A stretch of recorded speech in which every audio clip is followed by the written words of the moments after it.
Good day mga tirador! Welcome back to my YouTube channel.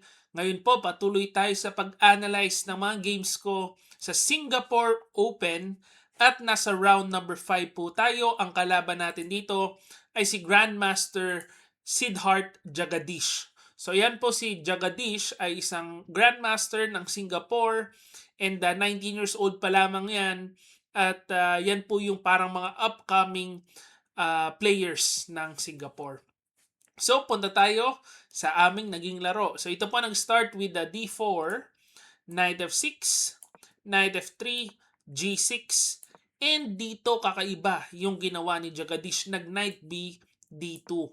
So, meron po akong previous game versus isang super grandmaster si Eljanov. Yan din po ang ginawa niyang linya. So, naalala ko kagad yon. At ang nangyari doon, nag-Bishop G7 ako, tapos nag-E4. At na-control yung center ng white. So sabi ko, malamang ito ang gustong gawin ni Jagadish. Uulitin yung ganitong linya.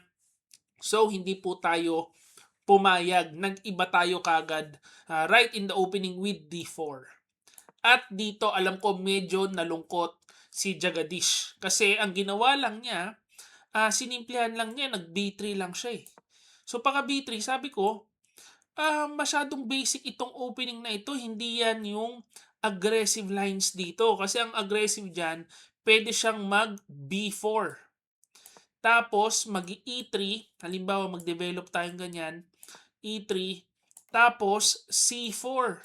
Yan po ang aggressive na linya dito. Talagang queenside expansion kagad ang plano ng white. At yan ang wino-worry ko nung game. Pero nag B3 lang eh. So ito sabi ko, passive play. Okay.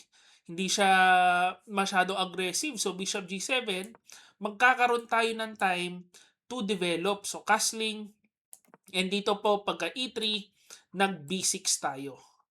Ayan, B6 para double fianchetto. Yan po ang ating usual setup. So nag Bishop E2, Bishop B7, castling, and Knight BD7. Ayan, so pagka Knight BD7, nag-A4 siya. And pagka A4 niya, mabilis niyang tinira out of the opening, konti pa lang yung oras na nababawas niya. And sabi niya po sa akin, pagkatapos ng aming laro ay ang A4 na ito ay preparasyon pa rin niya. So pagka A4, ang expected niya is C5. Yan daw ang usual na ginagawa dito. And then A5. Talagang papasabugin niya itong queenside pawns ko dito sa gilid. Pagka kinain mo kasi yan, meron siyang Bishop C3, babawiin niya kagad yan, tapos magkakaroon ako ng isolated pawn. So, hindi ko po yan pinayagan. Nagsolid lang tayo, A5 din. Ayan. So, in-stop ko yung balak niyang masama. So, nag-Rook C1, Rook C8, and then pagka C4, C5 sa bayan po sa gitna. So ito, actually matagal ko na pong gustong ituro sa inyo tong ganitong idea. Kung saan ang idea is pagka kumain ka, matatalo ka. Ayun. So pagkalabanan po ng mga super GMs and mga high level grandmasters, yan po ang rule na palaging sinusunod. Dito, magandang example ito. Kasi kung sino man ang kakain, halimbawa kumain dito, yung knight po madidevelop. Pag kumain dito, yung knight naman ang madidevelop. Ganun din, kapag ako ang kumain, yung knight niya ang didevelop. Pag ako ang kumain pa ganon, yung knight niya naman ang didevelop. So dapat yan, maintain the balance, wala pong kainan na mangyayari. So ang expected kong move niya is Rook C2, and ako malamang magro-Rook C7, tapos Queen A1 para may battery.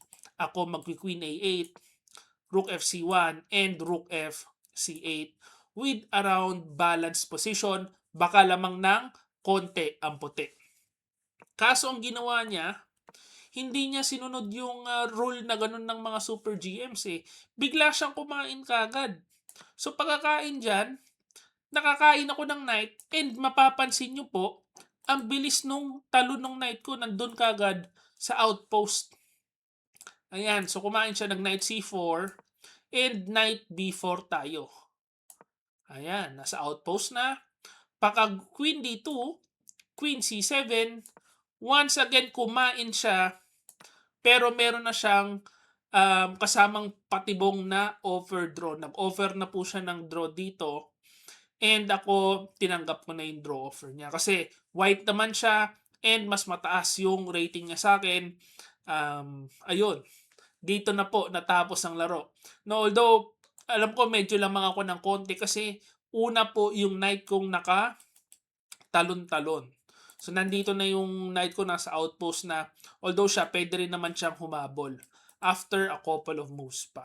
So, ang possible mangyari is pwede niyang kainin ganyan, kain, and then check, pagka-atras, rook fd1, and sabi ko, alam ko lamang ako ng konti, meron tayong 0.5, 0.4 na kalamangan, pero hindi na po tayo umabot dyan. So, dito po pagka d takes c5, nag-offer siya ng draw and tinanggap natin. So yan po ang nangyari sa game natin for round number 5. Quick and safe draw lamang. Ayan, so konting recap tayo ng standings and yung performance natin. So ito po ang current standings after 6 rounds. Ang leading po si GM Tin Jingyao with 5 points. GM Megaranto Susanto with 4.5.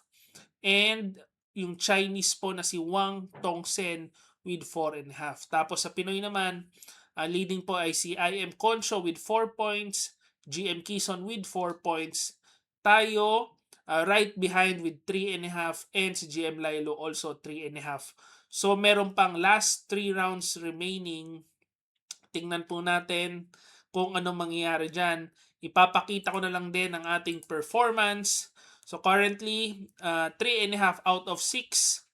And meron pong 3 straight draws tayo ngayon. Ayan. So napakahirap po talaga umiscore dito. Puro masters ang kasali. So IM, GM, IM. And then ang next round natin for tomorrow ay si FM Duong Vuan from Vietnam. At abangan nyo po yung game ko na yan. So i-analyze ko rin po yan. At yan lang po ang ating video for today. Hopefully na-enjoy nyo po yan. Kung na-enjoy nyo, please like this video and subscribe to my YouTube channel. See you again next video.